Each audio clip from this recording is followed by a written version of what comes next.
Hello, hello. I hope you're all doing well.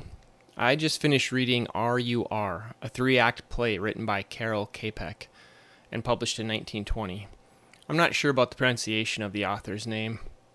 Originally written in Czech, it was quickly translated into many languages.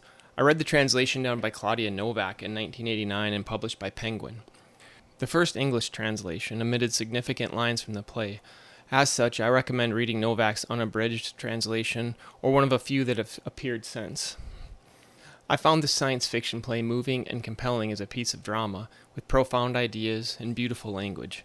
It is also very interesting as a foundational text in science fiction, one that has had a surprisingly substantial influence on the genre and culture in general. I hear echoes of it in everything from Philip K. Dick to The Terminator to current discussions around AI. I had long heard of the play, but for some reason felt it would likely be unable to live up to its reputation and perhaps pale in comparison to other works of drama I've enjoyed. I was wrong and thoroughly enjoyed every aspect of reading R.U.R. It was refreshing, thought-provoking, evocative, and a perfect example of why I love reading plays. A human being, that's something that feels joy, plays the violin, wants to go for a walk. In general, it requires a lot of things that are, in effect, superfluous. So that's my little write-up about reading the play R.U.R. I first heard about that play back in my first semester of college. I got to school, I remember, and there was a session for signing up for classes. And, you have this huge book of possible classes to sign up for, and I was flipping through them, trying to figure out what to do. And I was trying to knock out some requirements as well as just follows my curiosity. I was looking at some of the offerings in the English department, and there was a class that I don't remember what it was called exactly, but it was reading all science fiction and fantasy. I couldn't believe it. I mean, that's pretty much what I read back then, was science fiction and fantasy. And here in college, there was an actual class you could take for credit. I was so excited about that. And the professor, he was just this old school. You'd almost think he was like an old British guy. He wasn't British, but I mean, that's how he seemed to me. This old guy in a suit. I had a beard and glasses, and he was soft-spoken, and he just had a deep love and passion for science fiction and fantasy. I also took him for British literature later, and I loved him in that as well. He was such a kind, wonderful professor. And so we talked about R.U.R. It was mentioned in the class. I remember the professor mentioning R.U.R. And of course, if you know anything at all about the play, you've likely heard that it is the origin of the English word robot. I think it was in the Czech, original Czech language, it was something like robota, I think, if I remember correctly, and translated as robot. And that, I guess, is really where that first came from. And the playwright, I don't know how to pronounce his name. Looks like Karel to me, but he actually said, I believe, that it was his brother who coined the term, and he borrowed it from him. It's a very good word, of course. It's interesting. I've listened to older radio dramas, for example, and other things where the word robot is used, but back maybe in the 50s or something. And I've noticed that people tended to pronounce it robot, like a robot. There's a robot over there instead of robot, like we do now, robot. Just a little change in pronunciation over time, it seems. Anyway, I first heard about this play back in that class. We didn't actually read it in class, but I remember it being mentioned as an influential work in the medium. And, so it was on my radar, and I've heard it mentioned here and there in the intervening years. But again, for some reason, I had this idea that it might be cheesy or corny or, I don't know, not up to the standard of the other pieces of drama I've read. I just really love plays. Everything from the ancient Greek tragedians like Aeschylus and Sophocles and Euripides, Seneca, the Roman theater is brilliant. Some of the French playwrights like Molière and Racine, which I'm probably not pronouncing either of those correctly. Russian writers, Russian playwrights like Pushkin and Ostrovsky and Griboyedov and Chekhov. Chekhov's plays are amazing.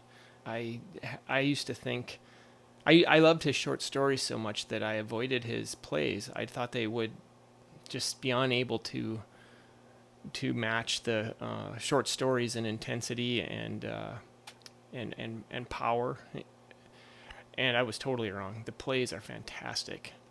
Even his minor plays, his big ones, his big famous ones are fantastic, and his more minor plays are also wonderful. And other playwrights too, like Ibsen and Schiller. His plays, the ones that I've read from him, are incredible. So I've had a long appreciation for reading plays, and somehow just felt that R.U.R. wasn't going to fit into that landscape very well. I was wrong. It was a wonderful reading experience. So if you have any inkling of reading something like that, if you like plays, read it. If you like science fiction, read it, because it really is. Wow. It is. It's not just that there are robots, but it's how the robots are developed and by the human beings who build them. I mean, how they're assembled. It's just so interesting, and you see it reverberate all through science fiction from then on. I mean, there's over and over. And it really does ask some interesting questions, some of the same questions that Philip K. Dick asks over and over in his works, what it is to be human. If a non-human entity can have humanity, and what does that mean?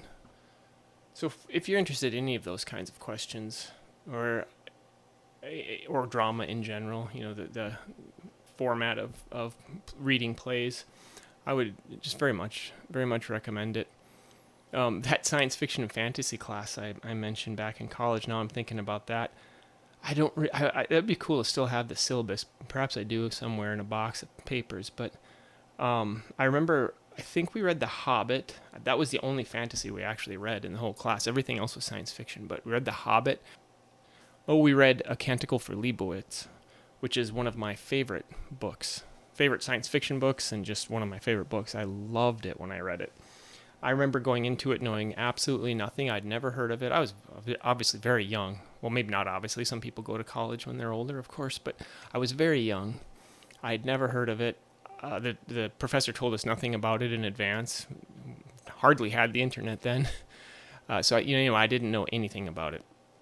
And went into it. I still remember the opening scene and the girded loins and the character walking across the hot sand and finding cool places to stand under a rock. I think he moves a rock or something to stand on the cool sand under the rock, something like that. But anyway, I just remember going into it totally cold and being overwhelmed in a positive sense, in a reading sense, just being so enthralled and so just thrust into the middle of that story, into the current of that story. So we read that one. What else? We read what is the Kurt Vonnegut book with Ice Nine? I'm blanking on. Cat's Cradle. Yeah, we read Cat's Cradle. You know what? I can't even remember what else we read right now. I think we read Blade Runner in it, or Do Androids Dream of Electric Sheep, I should say, by Philip K. Dick. I believe that was the first. Yeah, we read that. That was the first Philip K. Dick book I read, and it really sent me on a Philip K. Dick journey. Actually, not too long after that. I took a trip, a backpacking and travel trip in Great Britain, and I was at a hostel. And, I was reading a lot and would pick up new books when I could and drop off books when I was finished with them. And I was at a hostel, and they had a copy of Counterclock World by Philip K. Dick. And so that was the second book by Philip K. Dick I ever read. I picked it up at the hostel there and read it. And after that one, then I really started tracking him down once I was back home, and I read a lot of them. I'm trying to remember what else we read in that class, though, and I actually can't remember what else we read. We read Frankenstein, which was wonderful. Love that book, too. So good. I'll have to think and see if I can remember what else we read during that class, very fun class. And then, like I said, had the same professor for British literature, and really enjoyed that too. I was very lucky. I loved reading back then, going into school. I didn't major in English. I actually went to school for anthropology, but I minored in English, and there was just so much to explore. I was lucky to have great professors in both anthropology and English, and the ability, the time, the space to follow your curiosity and just take classes for fun and to learn. And it exposed me to a lot of literature I might not have ever found out about, or it might have taken me a lot longer to find out about, and really set me up in a great way to explore reading as I got out of school. It's one of those wonderful things that ideally can be a lifelong endeavor. Anyway, that's probably enough rambling about R.U.R. But it's a very quick read too. That's another thing. If you're looking for a short read, but that something that has a punch to it, I would check this out. Alrighty, thanks a lot, and enjoy whatever you're reading. Bye-bye.